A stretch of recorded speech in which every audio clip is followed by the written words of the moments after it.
If we lived forever, maybe we'd have time to understand things. But as it is, I think the best we can do is try to open our eyes and see how strange and brief all of this is. You're listening to Raw Dogs.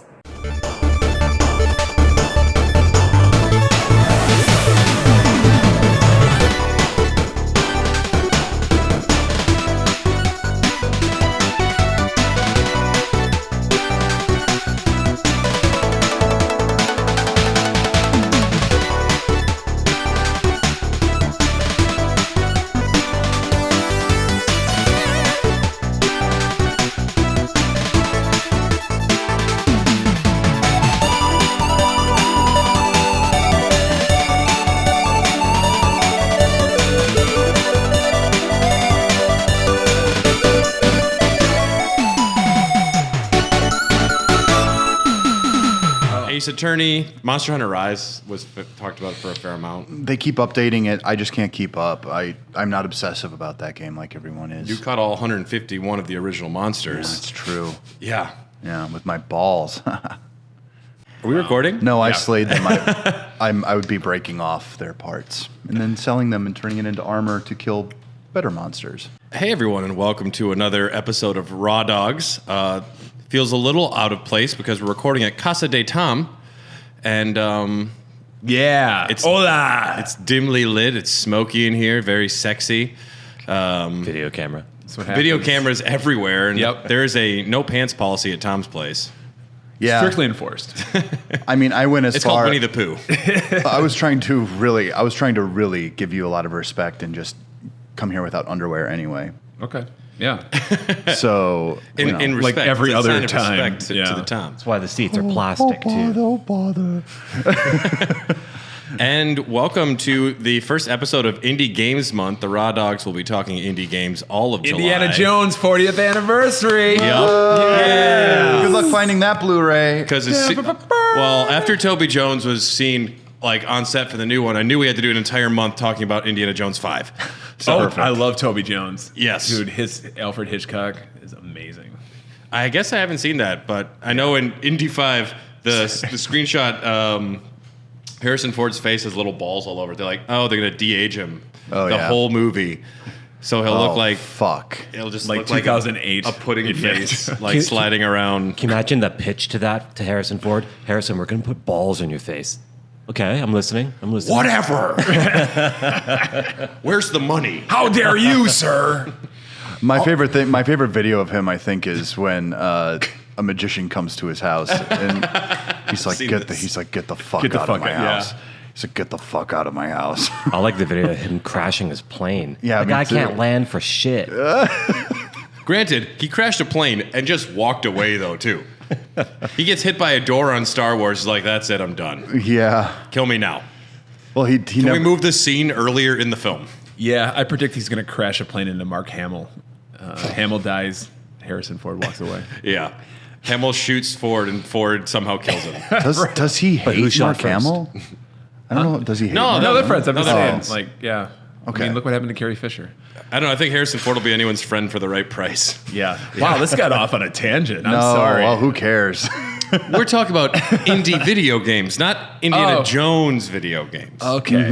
That's another day. So we have, for the next 3 episodes, a smattering of games that we all chose that we wanted to talk about, but I thought it'd be fun to start Indie Games Month with just kind of a general discussion. What are indie games? Like the history of indie gaming. And Dylan, you're like the resident indie guy around here. I love indie games. Indie games are kind of the more artistically pure version of what video games generally are. AAA video games, they tend to be focus tested to hell, and it's trying to do everything for everyone at the same time. Whereas with indie games, it's usually smaller teams. They're usually talking a bit more to each other, and they're making, I don't know, usually... To be honest, better looking, more, I would say, wholesome, and probably shorter experiences. Yeah, definitely more creatively driven. Yes. And when you have less, just like in indie filmmaking or any like indie music, Music, maybe I don't know if it applies as much because I think musicians, I guess, I don't know. Once you're a big musician, maybe you do have tons of interference from studios, but Not if you're on an indie label. Like, I think the world of indie, whether it's film or music, is pretty similar. You don't have like meddling adults ruining your artistic vision. they don't bring in 50 hipsters into a movie theater and make them listen to your song. Like, no, if there was less tambourine in this section, More cowbell, baby. more cowbell. Yeah, that'd be every feedback, just more cowbell. I liked this band before today. I just want to say that. Well, they don't sound like they did before, and that's why I'm upset. 0 out of 10. Why is there no tambourine in Mr. Tambourine Man? Can't remake it without a tambourine. Yeah, but definitely more creatively, I guess, creatively driven, willing to make more chances. Maybe actually have a point to their games. Maybe saying something, maybe topical, political.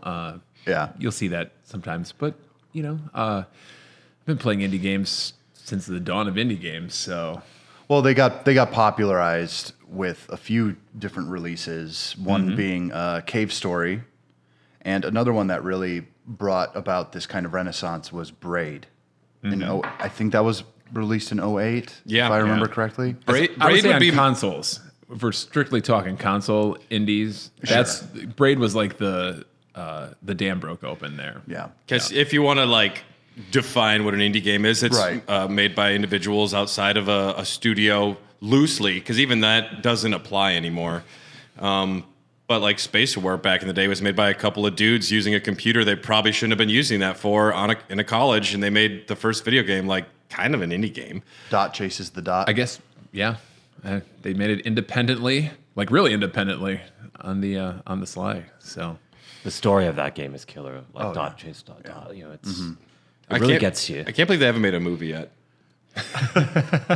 They greenlit a Mighty Number 9 film, I learned today, and that was alarming to me. Not recently, they did back before back. the game came out. Oh my God. Yeah.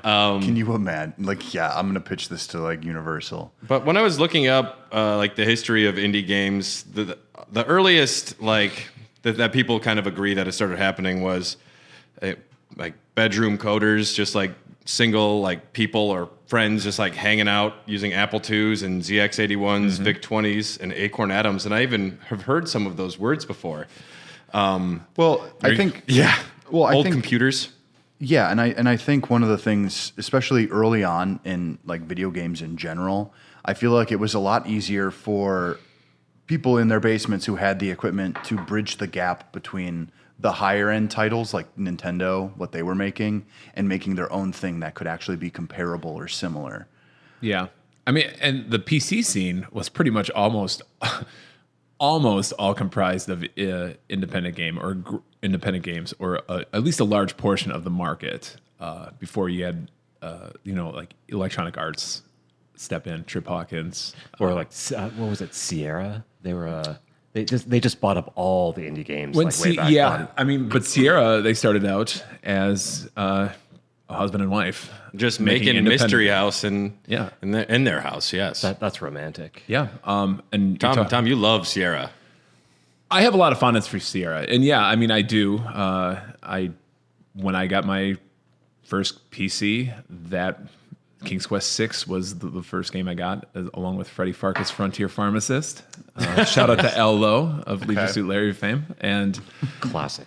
yeah, followed up by Day of the Tentacle. I mean, adventure games are huge on PCs. Yeah. Before the advent of video cards. And yeah, games were still simple enough Doom. back then where you could have an incredibly small team, even one person, Yeah. create an entire thing. Like Football Manager from 1982 created an entire video game genre of just managing a sports team. Just one person in their bedroom created that. Yeah. And I'm sure the game sucks. I don't know. the sound- If it's anything like MLB The Show, I'm not going to like it. Well, they're still making football managers. yeah, I'm not saying they're dead. There's definitely still exists. It's just Yeah. not for me. The soundtrack to the original is killer. Now, if you're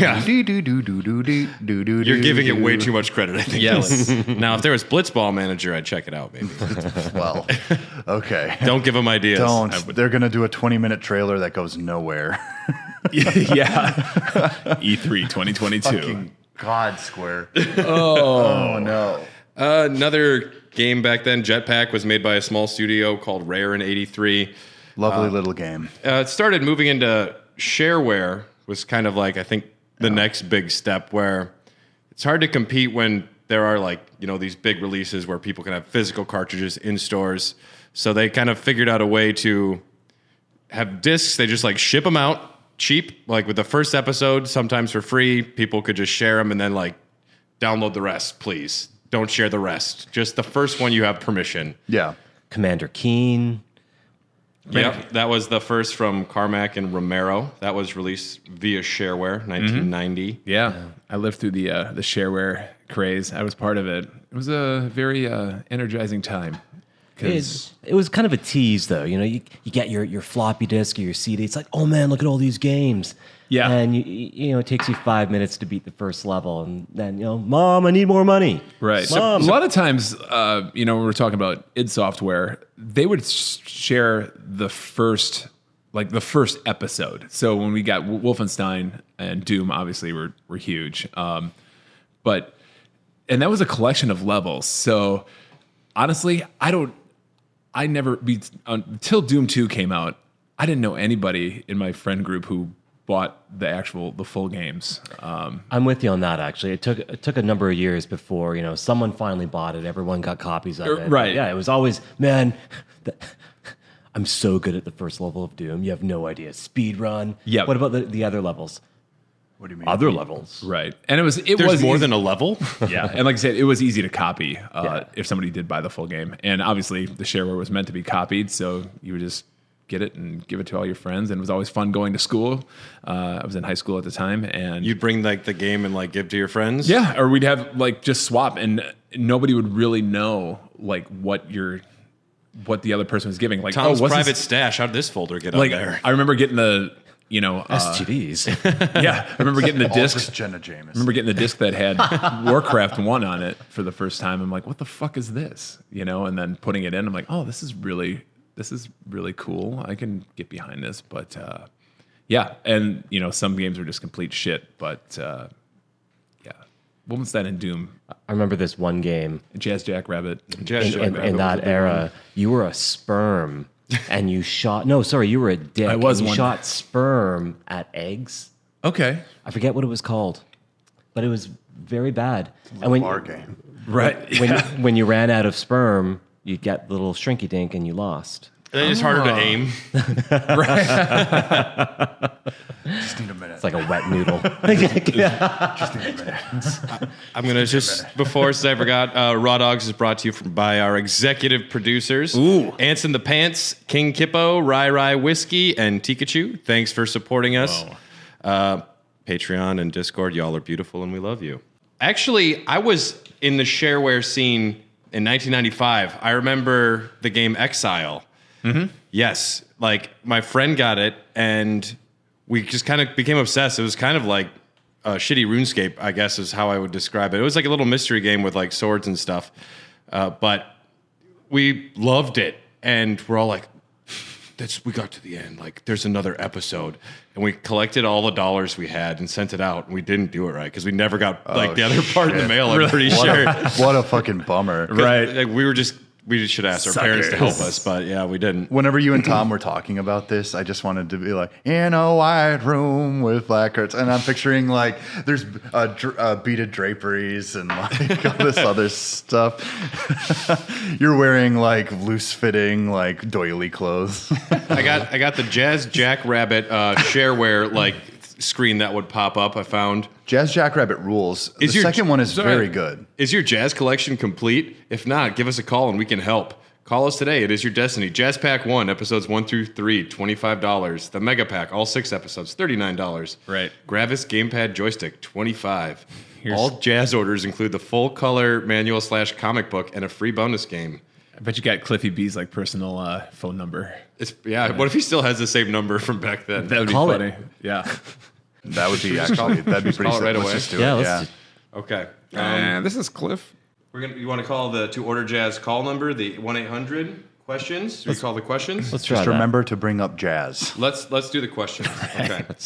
Jack in it. Smooth jazz. I am calling the number for Jazz Jackrabbit questions. All right. Put it on speaker. Here we go, guys. It's gonna be like the direct line to the Illuminati. It's Alex Jones. Yes, this is the Jazz Jackrabbit line. The number you dialed This is Cliffy B. What's up, dude? You jazz jackrabbit loving fuckers. You guys are still calling. Right. Get a life. Some other things that were happening in the indie game scene, kind of like modding was a way for small groups to kind of leave their impact on games. So they would tweak a few assets, possibly make an entire game out of a current game engine. I was surprised to learn. Well, that's still pretty prominent even now. It's a great way to get a job later. Well, I didn't realize like Counter-Strike was a Half-Life mod. Yep. Dota was a mod of Warcraft 3. Yep. Stanley Parable and Dear Esther are Half-Life 2 mods. I didn't realize that so many like very well-known games were just originally mods. And then they're like, yeah, you're pretty good. You want a job? Counter-Strike was the bomb. That was such a great game. Yeah, I never played Counter-Strike. Really? Yeah. Is it just like a more like military-focused version of Half-Life? It was like a 4v4, 6v6. It was like a great. team-based though. shooter. Yeah. Or capture the flag. They had a bunch of mods. Yeah. I was always bad at it. Same here. Did you guys ever play Tribes? That was kind of indie. Never played it. Always saw the box. Fantastic game. Oh, really? So good. I was always so jealous of people who had stuff like that. So I don't know. No, I didn't play it though. They tried to redo the server for it. And I got on this probably 5 years ago. Someone got some server space, put it on. It was great just to relive those days. And then like the next day it was gone. They just lost it. Yeah. Sucked. Son of a bitch. Yeah. Yeah, it's a shame. Yeah, I was surprised to learn that Hotline Miami and Hyper Light Drifter were also just created with Game Maker. Like, Yeah. RPG Maker still gets used to make like those top-down kind of, like Final Fantasy PS1, types. Super Nintendo ones. Yeah. I mean, a lot of them are complete dog shit, but like the fact that people use it and it's so easy to use, like their game, you can make a game on something like this and then just sell it on Steam for like $5. You're still kind of making some cash. Yeah. Period. I think even like games like Myst were like based off of Twine or maybe an earlier version of String? of Twine. Yeah, Sorry. based off of String. Basically, you like tie different scenes together on screen with like visual representation. I'm of, knitting a video game for my grandson. or hyper. No, Myst was Crocheting Myst simulator. was HyperCard. I'm sorry, but yeah. So It's a Mario game. Yep. And I forgot, but there were some modern Twin-stick shooter. instances of Twine. There are some modern instances of Twine, like indie games. It's a string game. It's a string type game. Careful, we're leaning into territory where Tom is just going to walk out. So, I mean, and I was never a PC gamer. I know that when Steam's digital storefront opened in 2003, that became a very big portal for indie games of all types. to Like start Portal. Portal, yeah. Wow, that's good. Wow. Wow. Yeah, that was huge as just for the distribution of it. Yeah, no more physical.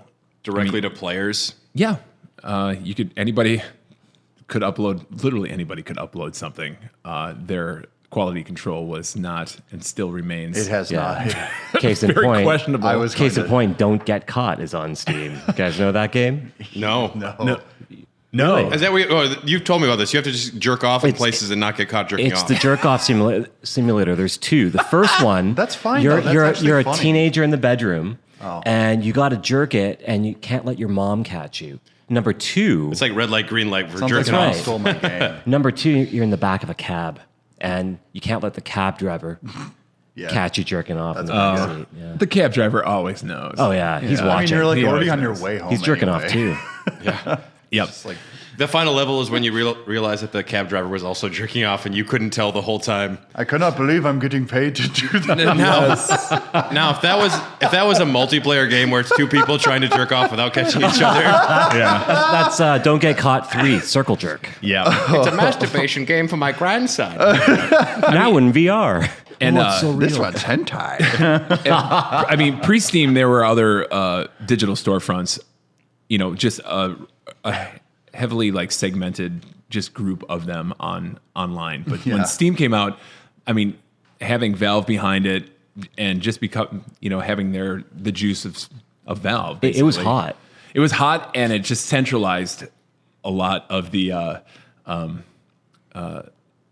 a place that you can download games as a storefront. And so as far as indies on PC, that is when I think that dam kind of broke open as far as getting exposure to a lot of people. The wider world in general, like the early aughts were like either you had like a PlayStation 2, PC gaming was still kind of unapproachable for a lot of people, I think. Early 2000s? Yeah. Yeah, I mean, it was still a little niche, but it was, well, Picking up steam, certainly. Hey. yeah. I mean, it was once pretty, they turned that valve.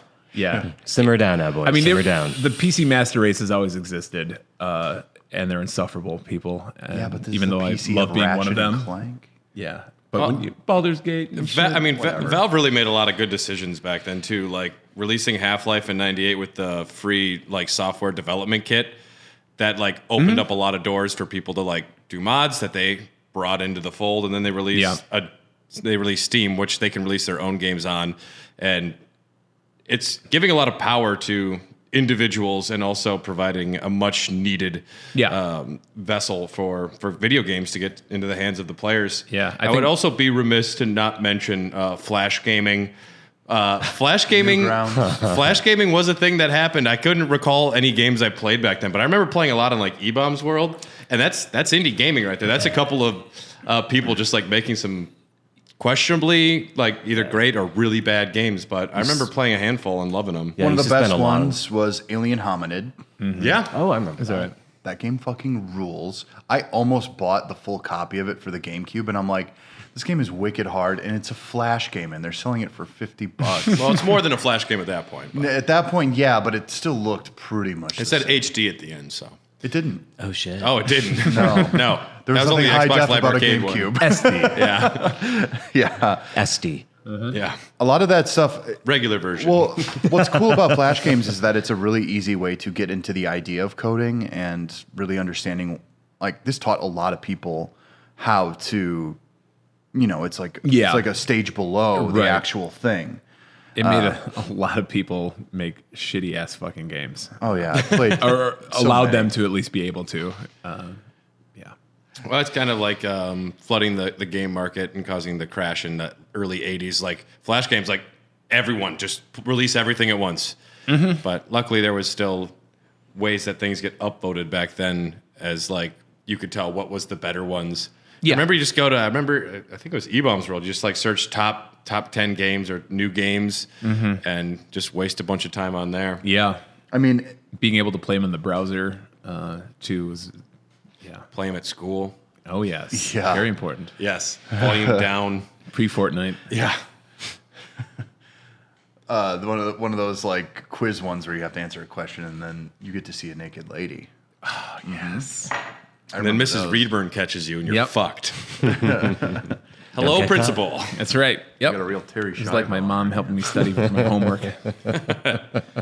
Yeah, and That's a besides, reference. besides Steam, then 2005 is when the 360 launched Xbox Live Arcade, which would get a lot of big budget names behind the indie movement and start really getting them in the hands of the console players, which is, I think, the majority that are harder to reach. Yeah. Because the first indie game that I remember really seeing and being exposed to was Braid. Everyone's like, it's an indie game.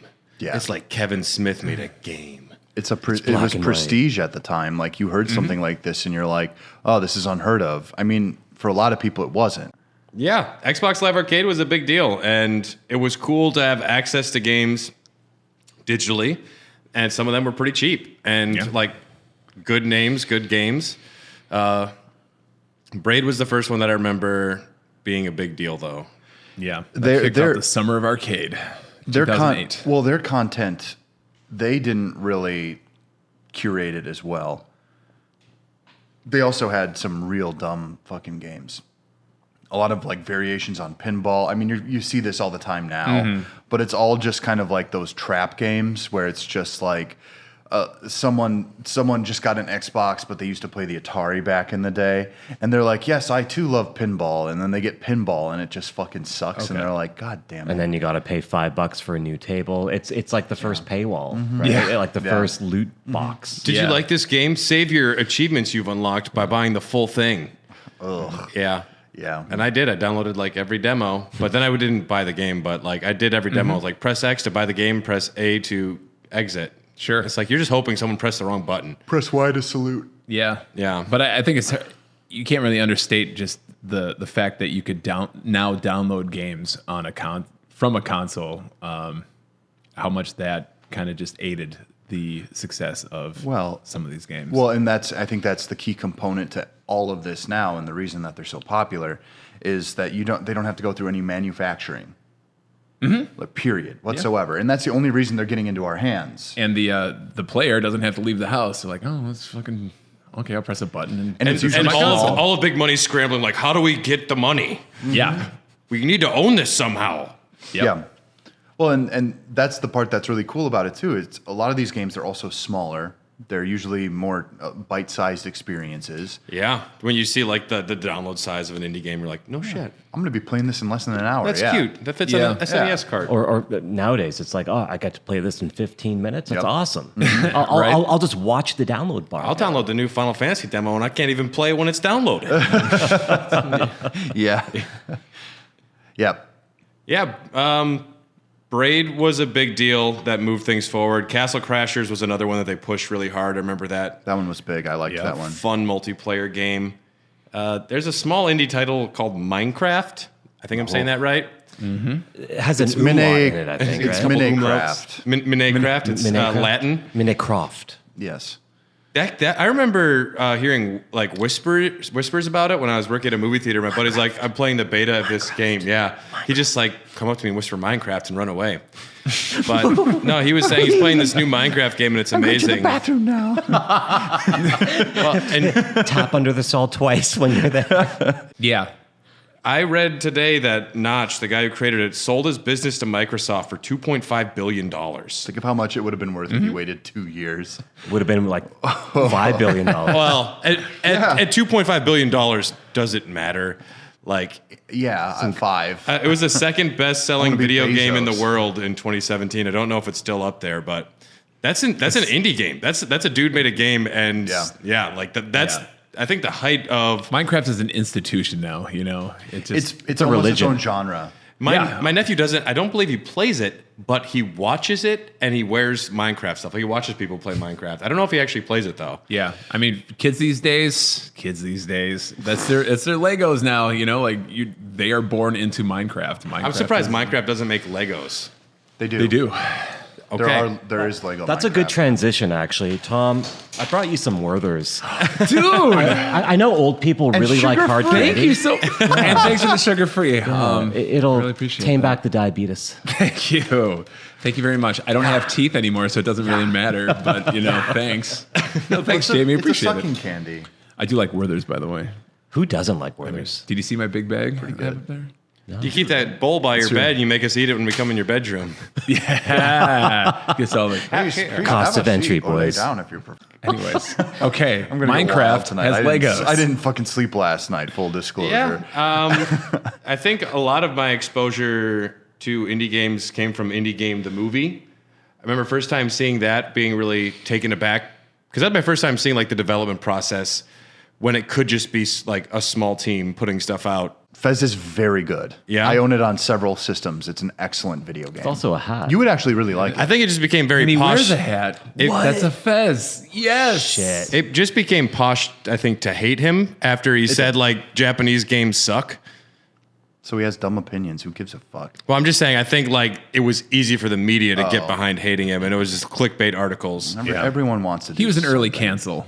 Well, and yeah, this is kind of like a point where some indie developers like were starting to like get depression and have problems when they completed their games. I know the Flappy Bird guy, he was earning $50,000 a day, but he removed it from stores because he was just tired of people just cornering him about Flappy Bird. And he's like, I don't care, fuck it. I remember kids in my art school like downloading Flappy Bird, and they were just taught. They're like, Dylan, you know about video games, right? You like games, right? You like games, right? And they're like, oh, check out Flappy Bird. I'm like, this is horrifying. This is the most popular thing that's out. It's a good game. Mm-hmm. It's fine. It's a balloon fight clone where you just have to move through gates. Yeah. Dude made $50,000 a day with that. No, good for him. I hope. Did you have to pay he's fucking Nintendo sitting that he ripped off the happy. fucking pipe sprite art? You know? Nah. Nintendo could have. It's a bit self-righteous though. Like I know about the story, but just to be like, fuck it, I'll pull the game, dude. People love what you do or what you've done. Just deal with it. No, I mean it's easy to say it without experiencing it. I don't even know if it was about him being self-righteous. I think this was a very, because from what I know about him, he was a very like sheltered kind of lonely person and just didn't want the attention. And all of a sudden you have like millions of people fucking breathing down your neck. And I don't think how much you suck. I don't think when Dong Win is his name. I don't think when he made the game he realized like this fucking Flash Flappy Bird game is going to sweep the world. Yeah. Yeah. Because I don't think a solid month.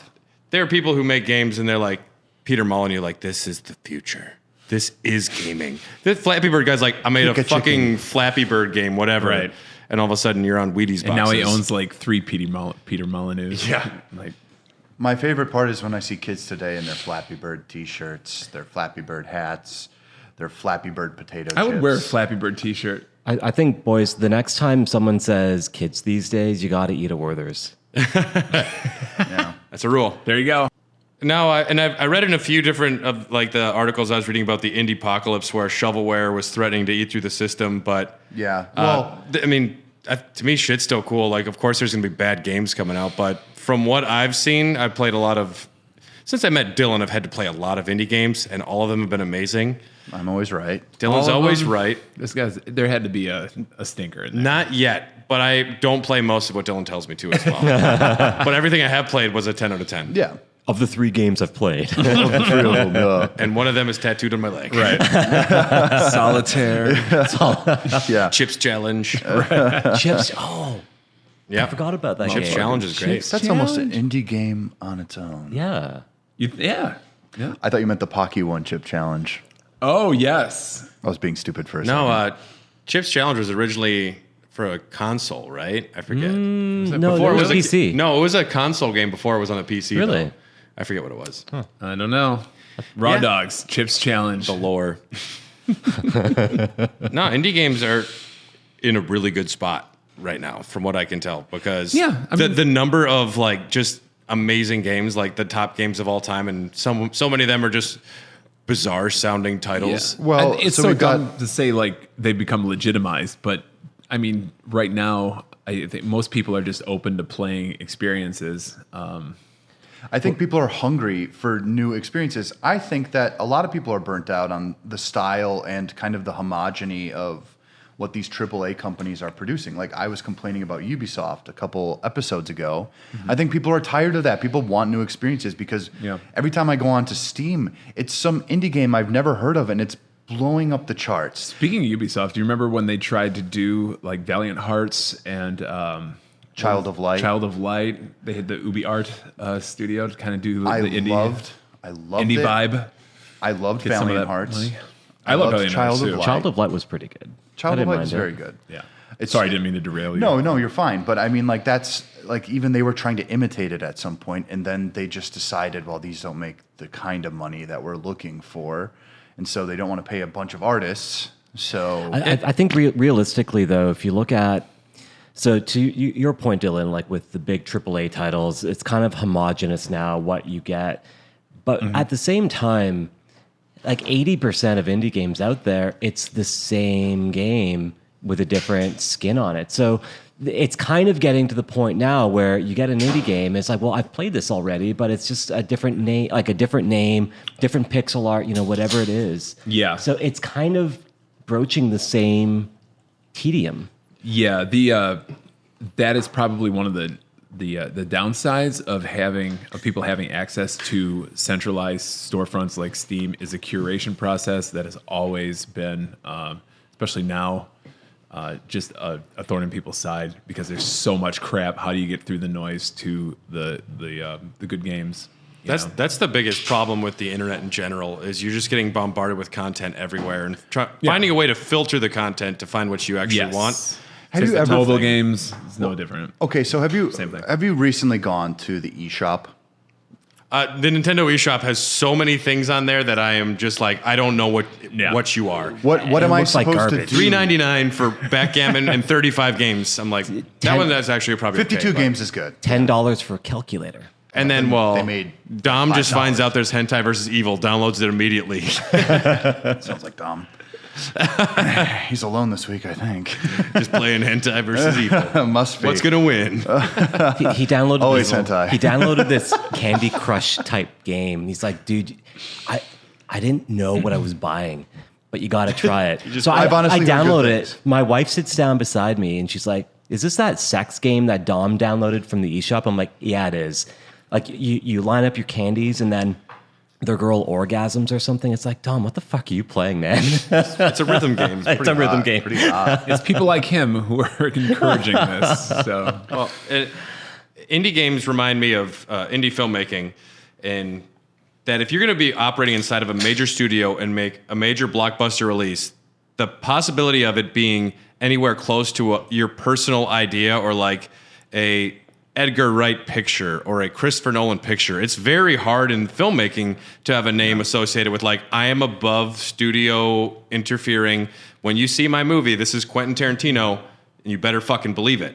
Yeah. And video games, indie games, you can do that. You can do that all the time. Kojima Well, is no yeah. American McGee. Let's just be honest. I don't even know who Yeah. that Alice. is. Yeah. Yeah. Who's That was a American great McGee? game. He's one of them.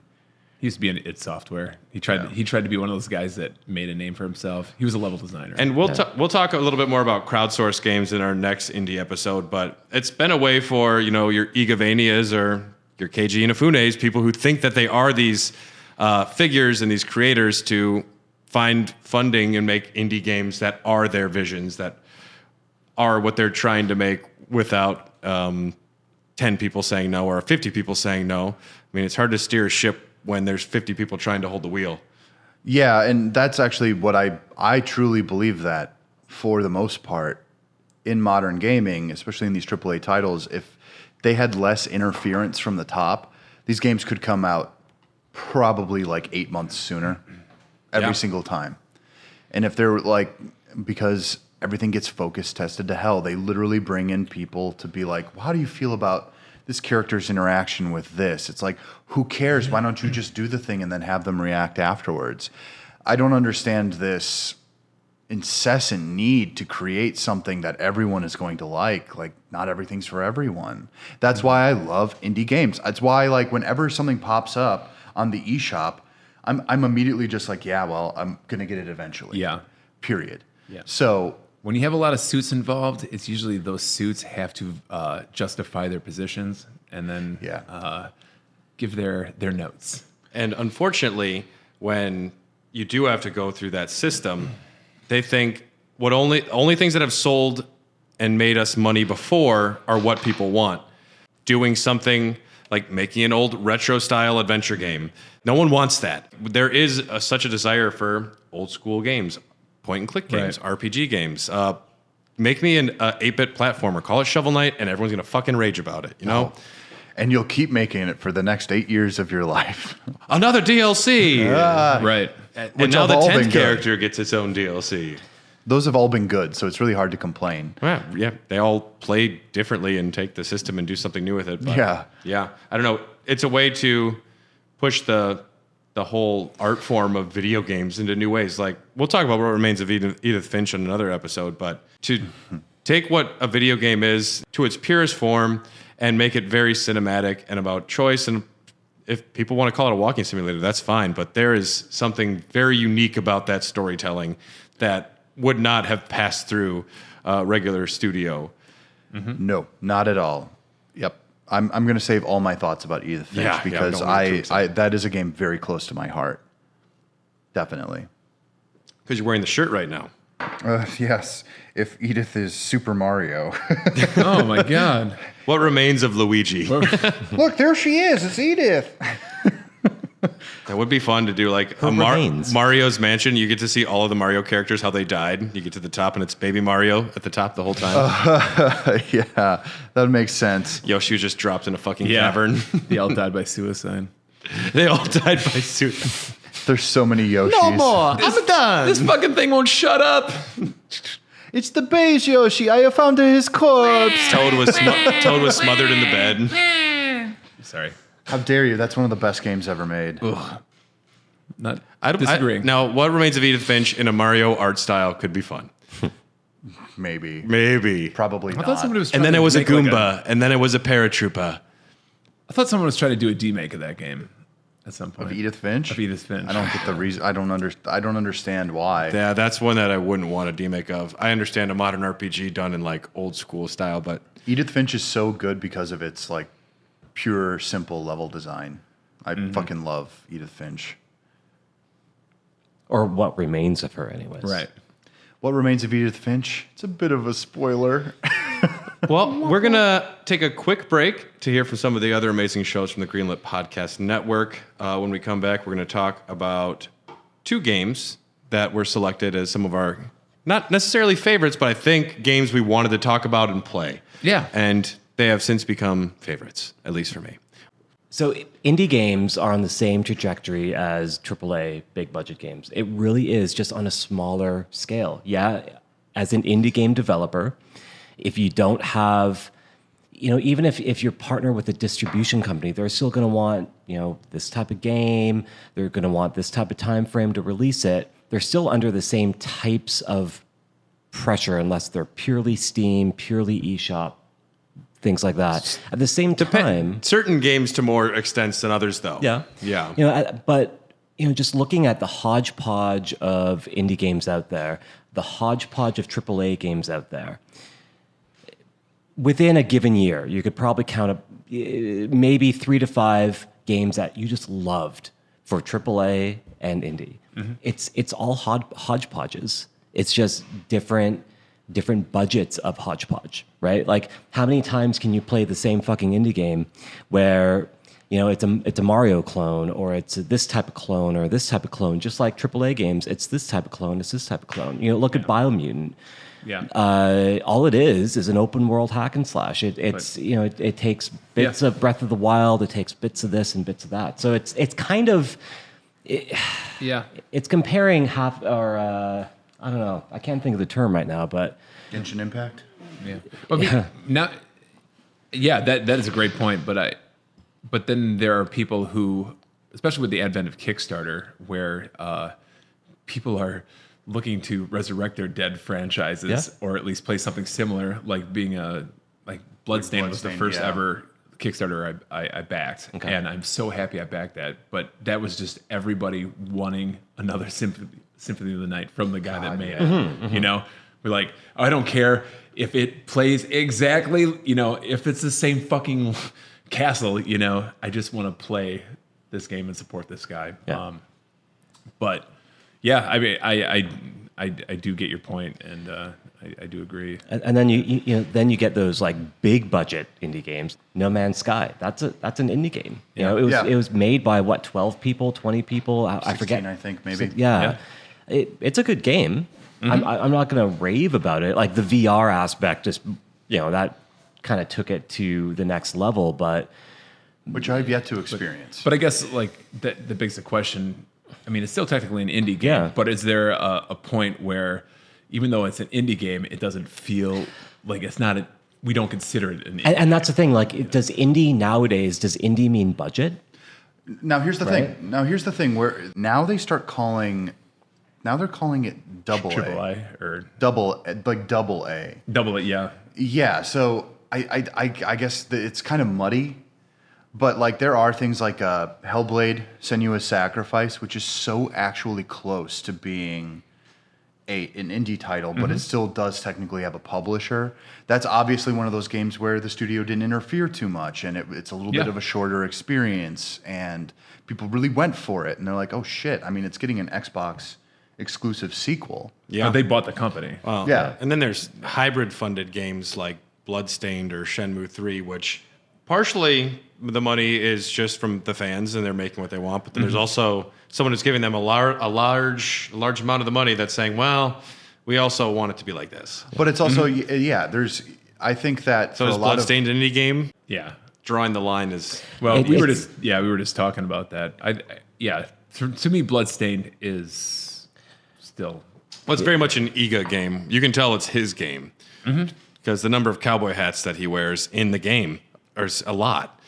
It's more than most people. So many. Yeah. So many. I mean, Or is it not enough? The DLC will get you more. I mean, for the most part, Kickstarter is for these developers who want to work with a studio or like a publisher, and it's kind of a proof of interest. That's how Mighty Number 9 got started. People wanted another Mega Man. Turns out they would just make Mega Man 11, and it was fine. Mighty Number 9 comes out, and they're like, can we just have like a regular type Mega Man game? Which they made 9, 10, and 11, and everyone's like, this is what we wanted, actually. Yeah, there does seem to be a contingent of like ex AAA developers who go to Kickstarter who have may have made a franchise that has since died just to prove a point to the suits that canceled said franchises, just to say like, see, look at how many people fucking pledged to this. Everyone's gotten back at Konami. Capcom has got the last laugh every time, though.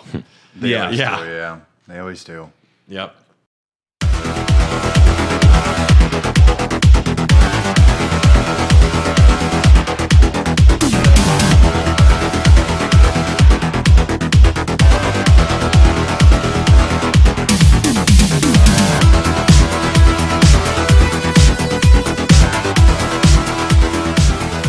We're here to talk about some games in specific now. Tom, why did you choose Nex Machina? Well, I wanted to play Nex Machina because I hadn't played it before, and I love twin stick shooters, which to me is a very underrepresented genre in video games. Yeah. And I don't think so much anymore, though. it's. I mean, Maybe Hades, how many can you name? Hades is one. Maybe it was technically. underrepresented, but now it's just underappreciated. I'm talking like Smash TV style. Oh, and, but I could even like name like Enter the Gungeon, Any house marquee game other than Returnal Resogun, and Resogun. Resogun was technically Galaxy. That's one of them. But Tom, you love twin stick shooters. yes, I do. Talk to us. Yeah, and I really enjoyed playing Resogun. So Housemarque, I was a fan of those guys, and also the father of the twin stick shooter, Eugene Jarvis, collaborated with Housemarque to make this game. Now, So- I've heard it House Marquee and House Mark. Which is the right way? It's Marquee because it's Marquee. Okay, I wasn't sure if that was just like I've only Mario. ever heard Mark, so I didn't check the pronunciation. Being- Okay, House Marquee, Finnish just game because studio. Jamie is Canadian. I defer to him. You read my mind, Tom. It sounds very French, and it'd be Marquee. You're right. that's how Marquee is spelled. But Eugene Jarvis, the creator of the twin stick shooter. Yeah, Robotron 2024 Not Flatron, the name of your monitor. or 2084. Or Helltron, No. one of the bosses in the game. Sorry, or Trinitron, my Deltron. favorite Sony TV. Oh man, and they were so light. Yeah. Oh, so like You could pick it up and carry it anywhere. I you still have wanted. scoliosis from like 1987. Yeah, they got Eugene Jarvis as creative consultant on the project because they had made twin stick shooters before. You had mentioned what one's like Resogun is a twin stick shooter. No, it's like a Defender. So Yeah. Housemarque was obviously a fan of Jarvis because they took Defender and used that as their template for Resogun, which is basically Defender, They did another Playing twin against the- stick other than Superstar. Matterfall, Alienation. a cylinder. I don't know. They'd made a few games before. But yeah. How much do you think Eugene Jarvis actually was involved in the project? The We should level ask flow? him. We should I mean, get him on we're the going to see him podcast. soon. Yeah. We will have to ask him because there is a feature-length documentary out about this game, and it's called The Name of the Game. And Jamie and I were talking about it on the way over here. He's like, the game's not an hour and a half. Like, what do you? Right? Yeah, exactly. That's But- what I said when I picked it. I'm like, I don't know how much we're going to talk about this one. Well, But I watched. They have a 20-minute snippet about it beforehand. It's just them. Like I saw on YouTube, them hanging out with Eugene Jarvis, drinking beers late at night in a hotel. Yeah. And he's talking about how the game can't just constantly ramp up and get more and more difficult. Like it has to have waves and go down and- Yep. to keep the fun up. But yeah, so we played the game. Fucking super fun, super arcadey. I thought I was blown feels away. so good. I was blown away. you by were it. blown. You were blown away. Dylan needed to like get a barf bag. really? I didn't need to get a barf bag. My problem with this game is that there comes a point where there's just too much going on screen. This is just me. I can't say anything about other people, but I have That's bullet hell, baby. Yeah. I have ADD, but like I can play Ikaruga. Dude. Bless you. Sorry, I need a Werther's. I think this. No, That Jamie was needs the, the Werther's for that was the one. Raw Dogs joke of the episode, everyone. Brought to you by Werther's Original. I'm just parched. No, Burgers are pretty good. I had trouble keeping track of where my character was, even with that a radial circle around you. The circles need to be a different color for sure. They need to be like Yeah. a red Co-op, or you something. lost I will not say that I didn't sometimes wonder where the fuck is my guy. Yeah. But I tell you, like, oh man, just to reach some, I reached some Zen moments where I Yep. swear I fucking yeah. saw the Matrix, where, you know, if the minute I thought about something, I would die. Yeah. But it was like I just went clear, man, and I just dodging everything slowed down. I- even though it's a You joined million Scientology? I did. I love bullet hell games. And Sine Mora, which we'll talk about next, is also one of those. But there comes a point where there's so many things on screen, and your brain has to do something else. And to me, it's akin to like when you're trying to see those like illusions. I was just gonna say Because that. my mind, like my eyes should like go out of focus, Yep. and then you just kind of like Yeah. can also zero in on one little part of the screen. It's a weird It's like phenomenon, I always but call it TM the or click. something, like you just go another place and you're just doing this fucking dance. Everything slows down. and you can't stop. And then I remember going to work after, like the next day after we played it, and I was just like looking at beers in the cooler, like 60 different beers, and I was like, I was They're coming glitching at me. out because they're just like beer hell, all these kinds of beers everywhere. Yeah. But Did yeah. you try co-op, Tom? I wasn't able to. Okay. It's unfortunately. intense. Is it okay? I Yeah. believe it. Because before I came over, I was able to. The game has 5 worlds on normal mode, and then you play on veteran. I think it's veteran. It's like rookie experience. And Rookie then experience, veteran? and then veteran. Something like that. Maybe the second one, the second difficulty Experienced. experience. If you beat all 5 worlds on that, then you unlock the 6th world. And I did that like within 3 hours of starting at home. But then we tried doing a co-op, and it's much more difficult in co-op mode. They think they just ramp up the life bars for the Yeah. enemies, is what I could tell, because they Or- can't fit more stuff on screen. No. I think. Well, I don't know. I didn't see single player, but usually what they do in those situations is number of enemies on screen. So To me, was like, intense. I don't know, because I played through it again today. And today I was able to go through experience mode without losing a single continue. I went the whole way through. Holy shit. Wow. And there's another boss after the extra world where you fight a giant head in the sky. Oh wow, yeah. Yep. And I only had 1 life left and died pretty You got quick. through, so you got through the game without dying. Well, you have like 5 lives yeah. to a continue. Yeah. So I didn't use a single continue. They give you 99 continues in veteran mode or second difficulty. Yeah. And I didn't have to use a single continue. I got down to 1 life, but I got That's them pretty back. good, man. Yeah. Good No, for you. it went well, but then you fight a giant head in the sky. Well, and I guess then there's the 3rd difficulty, and if you beat that without dying once or using a continue, you unlock like insane mode or insanity mode. Yes. I watched some speed runs. So Yeah. the way the game works is, twin stick shooting. The story. Not a lot of narrative here. Humans have become dependent on technology. Machines have reached consciousness. No, they don't want to be servants anymore. and It's basically a that's it. straight up homage to Robotron 2084, robots taking over the world, and then also factoring in a little bit of the Defender, the Save the Humans aspect, where you can, it's all score based. This game, and basically time based and score based. I think if you don't listen to the soundtrack on Spotify and listen to the end credit song, the story will not make sense. Well, yeah. The soundtrack bumps. The soundtrack absolutely bumps. It's got all synthwave, but we were listening to the soundtrack on the way over here, and it's one of those wonderful decisions where someone's like, I think the main theme needs lyrics during the credits. hey, Neil sings. Let's get him to sing. Oh, yeah, guys, I sing. Here, I'll play just a quick little bit from that. I'm in control of Spotify. Thank you. Robots don't track my from apps. the future, Next killing Machina. mankind in the past. Okay, here it is.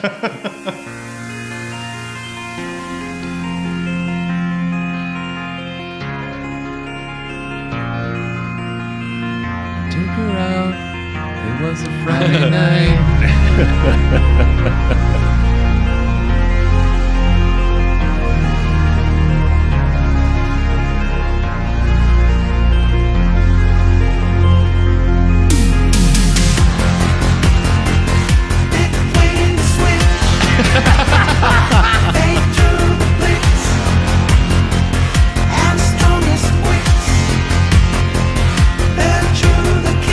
The year is 2049. Be blown to bits between the switch. Everybody's gone away now. And it's still You know, one of the grunt programmers on the team. Hey, man, you have a Casio This at is home? insane. I didn't even hear this. I shut off the game after I beat it. Just for the kicks, fade through the blitz, and they still won't let me save you. No, Spoiler I'm looking alert. at the lyrics. There's nothing about the story of the game here, though. It's all vibes.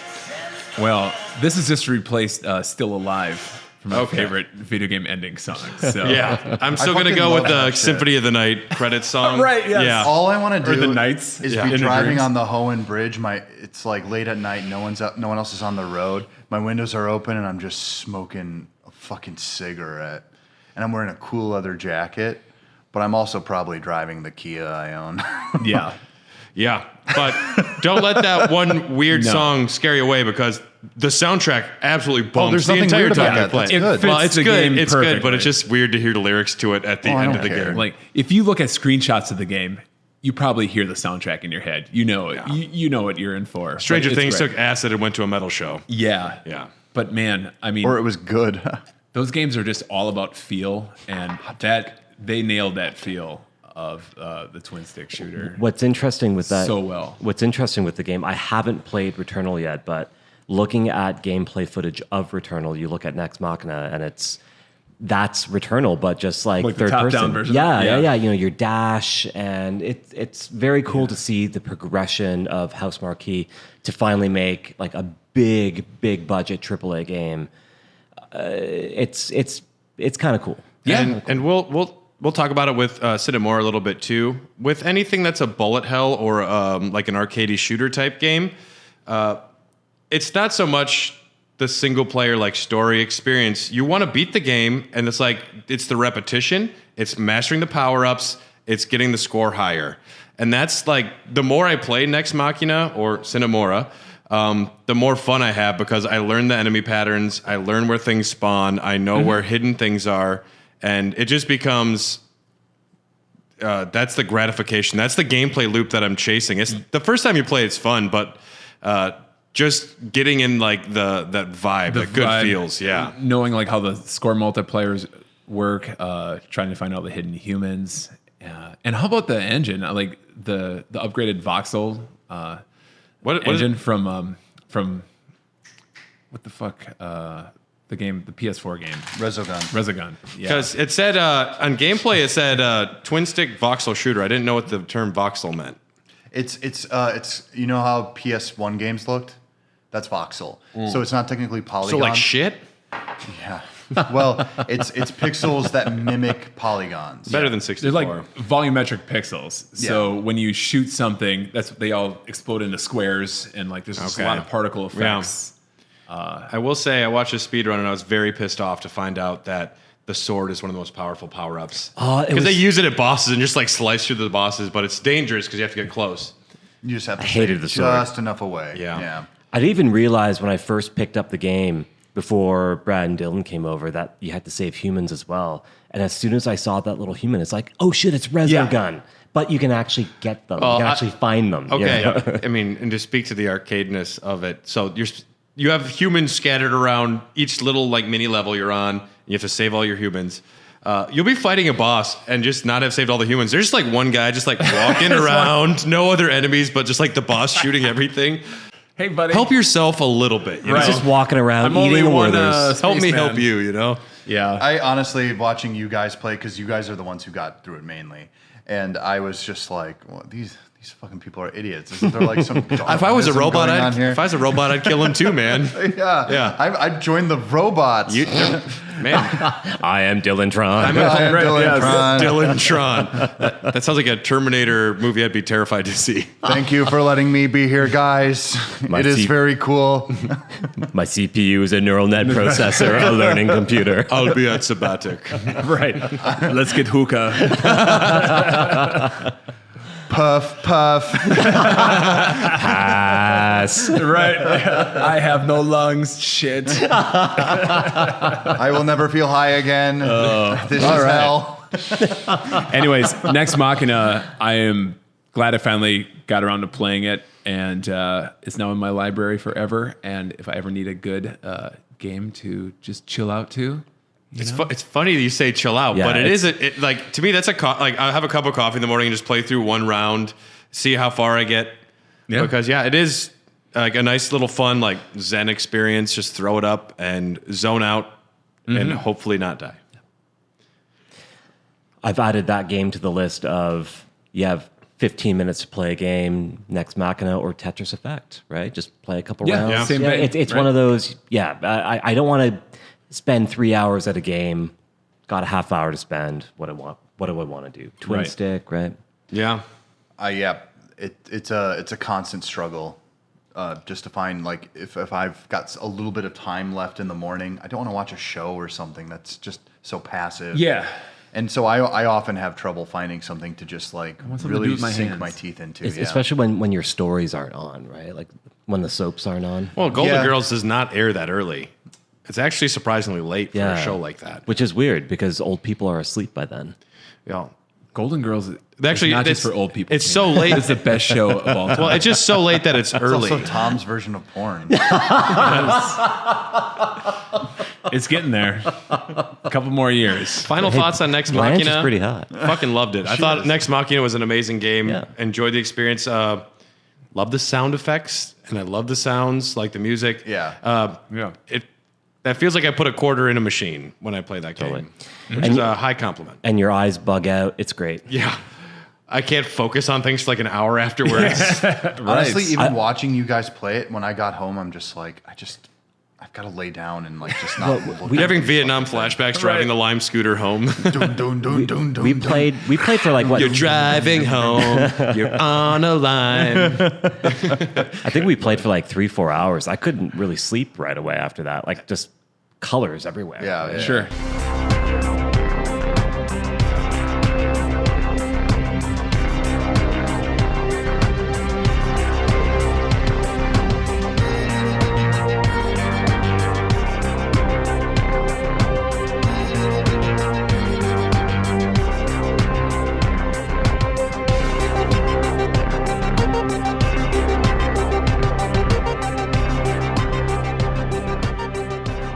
Well, let's talk about the other game we're going to discuss this episode. Jamie, this was a pick of yours. Yeah, you know, What's the name? Sine Mora. Yes. Yeah, there was a tough call. Like, there's a lot of good indie games out there, even though I'll rag on a lot of them. But this one always sticks out. I first picked it up on the PlayStation Vita, which was a great handheld system, other than being cramped up.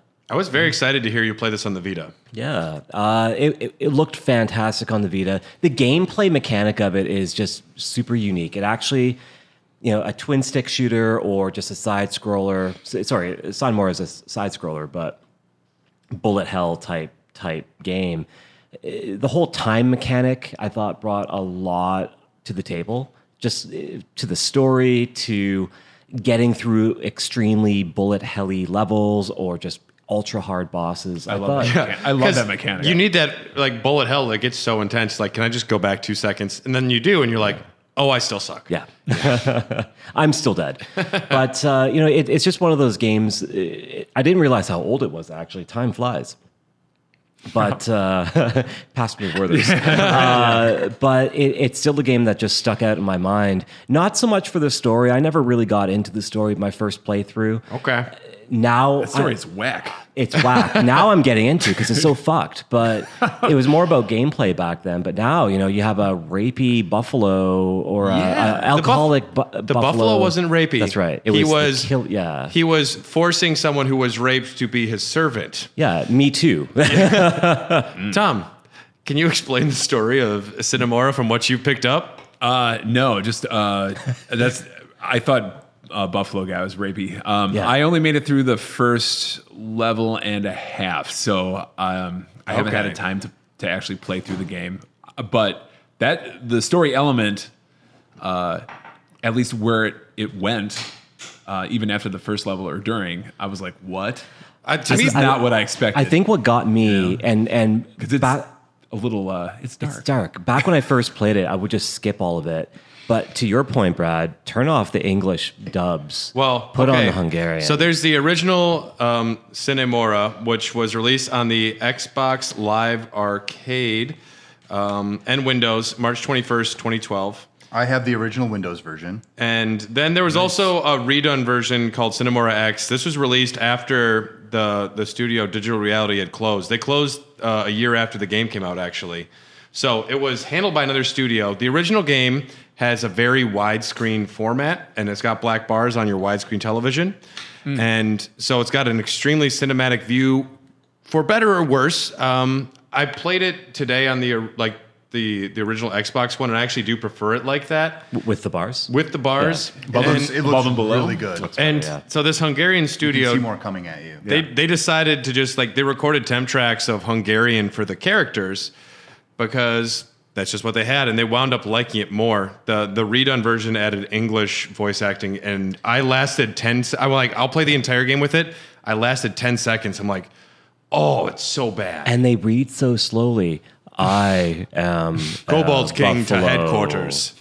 1246. As if you're not like 7. I wish you were dead, hectic Buffalo situation. guy. But They're not even good voice actors. Yeah, you guys said please play it in Hungarian, so I did, and that just not being a native Hungarian speaker. You're not. I'm not. I took you for one. Well, Thank you. I'm always hungry. what works? What works for this game? But I just want to say, like, it adds to the story elements. Like, just makes it even more dark to me. A szerelem megtévesztő, a szív könnyen csábul. Az igazinál tudod, hogy ő az igazi, és rá fogsz jönni, hogy nincs nála igazi. Yeah. Like a rapey character in Hungarian is ultra dark. Rapey buffalo. Guys, the buffalo killed the raper. Did you guys not pay attention? But he was using the deer. No, he wasn't using Akita Dryad. Okay, he was using the bunny character.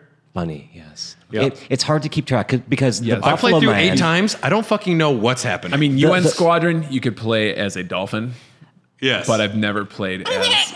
Well, okay, but the Buffalo Man's son is a Wolverine. It makes no sense. No, it doesn't. Zoobly Zoo. Well, it's okay. So let's break it down to its core elements. It is World War II. gameplay wise, it's got the time mechanic. Otherwise, it's a pretty straightforward bullet hell. You get more power ups to like get a bigger spread and power for your weapons. You get some other like unique weapons for your ships. But apart from that, it's set in a world designed by like the boss battles. The bosses were created largely by Mahiro Maeda, who did the Animatrix, Kill Bill, and Neon Genesis Evangelion. So you have somebody who's making some amazing designs. And what's great about a game like this, like your R types, your side scrollers, whatever you want to call them, the gameplay is in itself what you're there for. And if there's no story, that's fine. But if you have a story and you have it buffaloes without legs coercing like iguanas smoking cigars who are talking about how they don't give a fuck about the world, and it's this grand time travel, crazy anthropomorphic animal battle between like genocide things going on. Like, there's so much going on where you can just space out and it's still a great game, but also if you pay attention, you're like, why is this deer fucking an iguana? Bizarro Arthur the Aardvark, like a fucking story or something. What's Arthur the So Aardvark? perverted. Arthur? Yeah, the word You don't- for him? I don't know. It's a very popular children's book series and television series that ran forever. Jesus. Oh God. Okay, I'm gonna just read some of the doesn't know dialogue art, from or some of the he doesn't know art. characters. Should, Okay. just before you do that, Yeah. should we describe what the time mechanic is? Not like the slow down and backwards, but the fact that the game is time based. So every enemy you shoot down, Yes. you gain time. So the challenge is, and this is what makes it very interesting, is if you don't shoot enough bad guys out of the sky and you're just dodging, you lose. Yeah. And when you get hit, You get hit. You lose Yeah. time. That's like the main mechanic. So yeah, we probably shouldn't gloss over. Yeah, that. yeah. That's what I really. That's a wrinkle that I It's- really liked. It Yeah. ramps up the difficulty level like from your standard side scroller, right? Yeah. Okay, so here's one of the characters. Lint E2 is a cigar-smoking iguana in sunglasses who wears a red beret. He looks like a warlord, has a sailor's mouth, and he's defected to the resistance after being left to die. He is in a sexual relationship with Akita Driad, the deer. These are some of his quotes. I say that I'm a believer, but I'm not religious. Live in decency. Live so as to never harm one another. Well, after Monita Point, that was impossible. Whoa, dude. Have you guys- You're an iguana. I will make sure not to look at This is by Dirac. She is the last Enki noblewoman. She's the last member of the aristocracy. She kind of believes she's a queen because she's the last member of the upper class. She's unable to have a child, but this is a line. I am nothing more than a piece of dust in a cyclone. I wanted to be the drop in the ocean that moved a grain of sand, or the piece of dust that could scrape someone's eye. I wanted to do something in my lifetime. I'm like, damn. Speaking of, I was like, oh, God, that's so good. speaking like of that shit. indie games, this I is just, more if like I'm only a piece of dust, let me scrape someone's eye. this is more indie music, just deep shit, man. Dude, it's so good.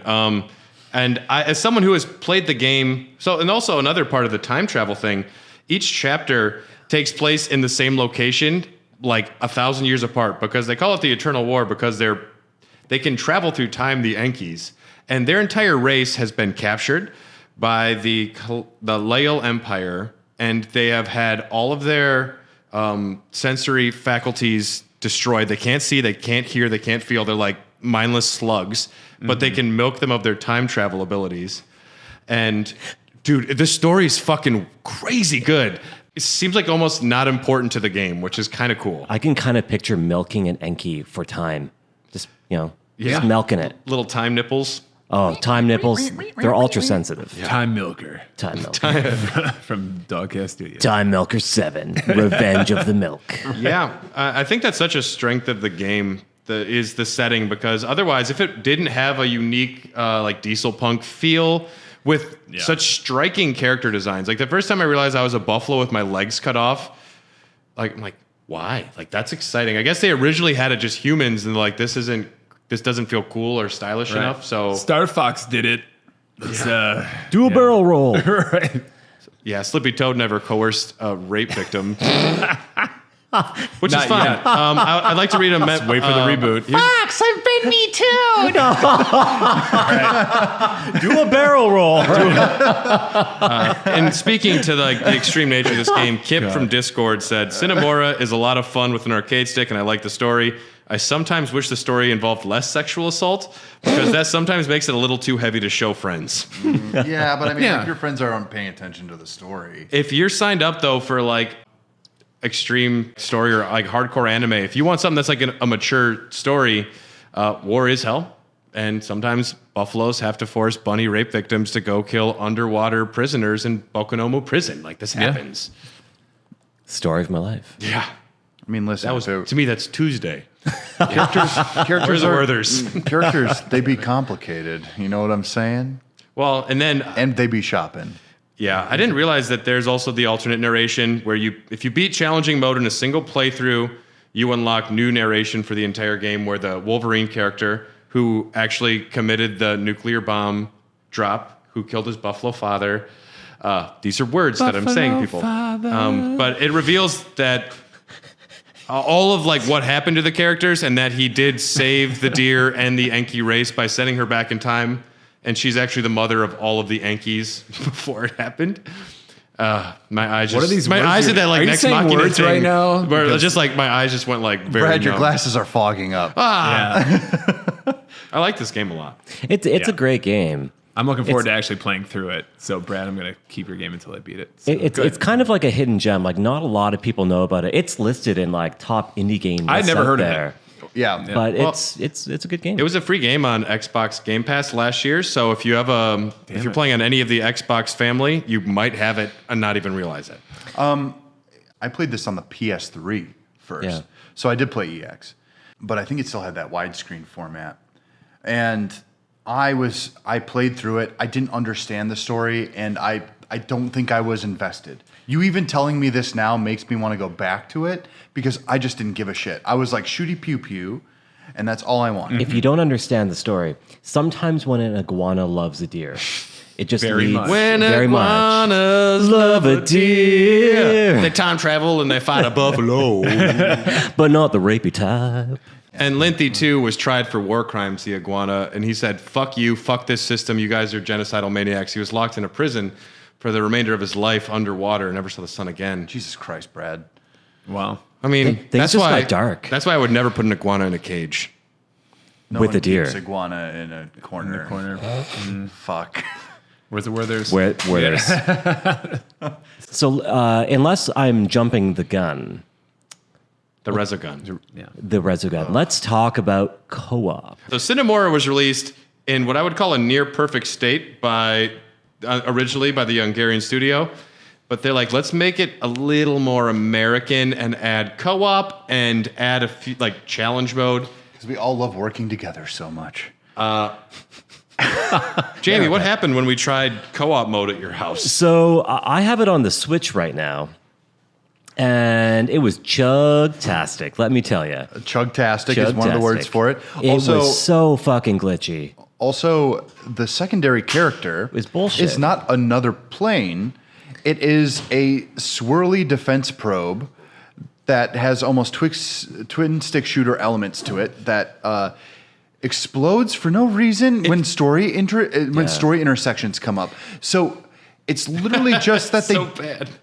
they just didn't want it on screen during the points at which they had a kind of cut scene. That was the craziest part to me. It's like literally this is so secondary that they can't even like. It's not like the animations are exceptionally complicated. You could have added this to it, but they just make it explode. So two things on that. Number one, when you read the description about, oh, there's a co-op mode, that's cool. It makes it seem, and maybe I read it wrong. but- No, you would imagine it to be this way. So what I would pilot, and then Dylan would twin stick shoot in the same vehicle, which seems really cool. Then you can focus on dodging and shooting, but that's not how it is. Like you could fire in front of you. I mean, Yeah. the way I imagine it is there'd be two planes. Okay. There'd be two people. Optimally, it'd be two planes. And regardless, if you don't do that, do it this like the way where one person's got an extra gun, but instead your little rolly ball, which I don't know, it's the most half-baked idea. It looks awful. The other issue I have with the co-op and just like this half-assed, let's throw this in there, is it's just such a bad port to the Switch that it chugged. And this is an old game. It blew my mind that it was chugging so much. Yeah. So realistically, like anyone that hasn't played it, it plays perfectly fine on the Switch in single player. I found no difference between that PS3 and Vita, but do not play it co-op on the Switch. Do not play it co-op anywhere. True. And the reason to buy it for the Switch is for the glorious handheld, which I'm sure, sure. single player looks absolutely gorgeous on. And that's exactly why I bought it on the Switch. It's because my first experience was the Vita. Great game on the Vita. I want that portability of a game like this.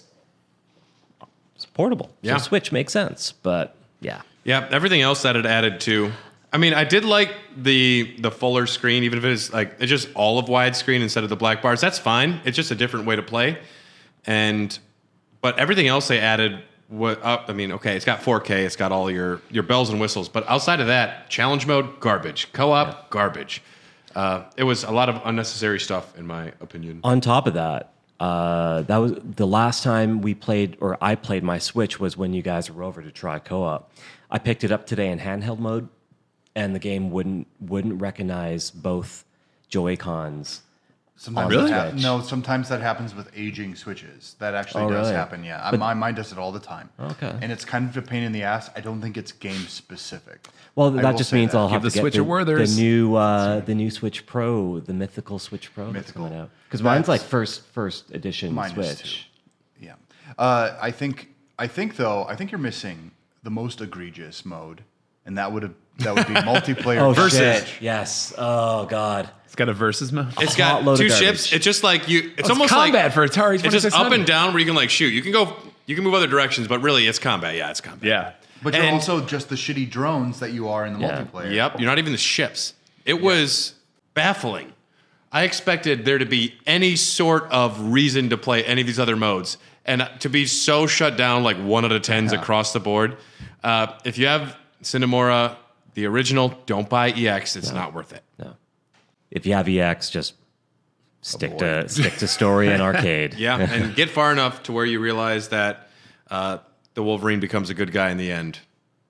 But the Buffalo is Spoilers. still has rapey intentions. No, he doesn't. The Buffalo does not. He He's is a bad. coercing. He is a He's bad Buffalo. coercing. He's one bad Buffalo. Tatanka. Yeah, but no. I mean, he's sent on a mission to go kill one of the people that killed his son. Turns out his son kills him because it was this whole. His son was never dead. He finds out later on. Like it's a whole thing. But the boss battles, huge in scale, epic, multi parts. You're fighting a giant earth moving machine in 10 parts. And you keep going through like different segments. I'm gonna fight the legs, and you drive around. I'm gonna fight the butt. I'm gonna go around, fight left arm, fight right arm, Yeah. fight head, And then you fight the dick at the end, and you go through the butthole. The peener. Yep, it's like every boss battle. That's the way it goes. pretty much. Yeah. And the art is very, very cool in the game.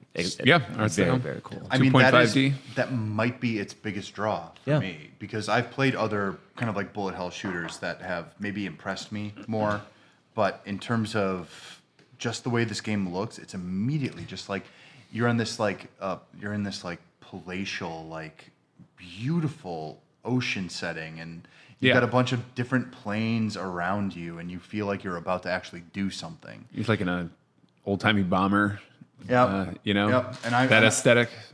Well, I We- don't know if that deserves. We've on, talked a man. lot He's about old-timey. the bunny character, so let's just give her a little love. Her name is Miriam Magusa. She's a pilot and repair woman who is blackmailed by the Buffalo to fight for his cause.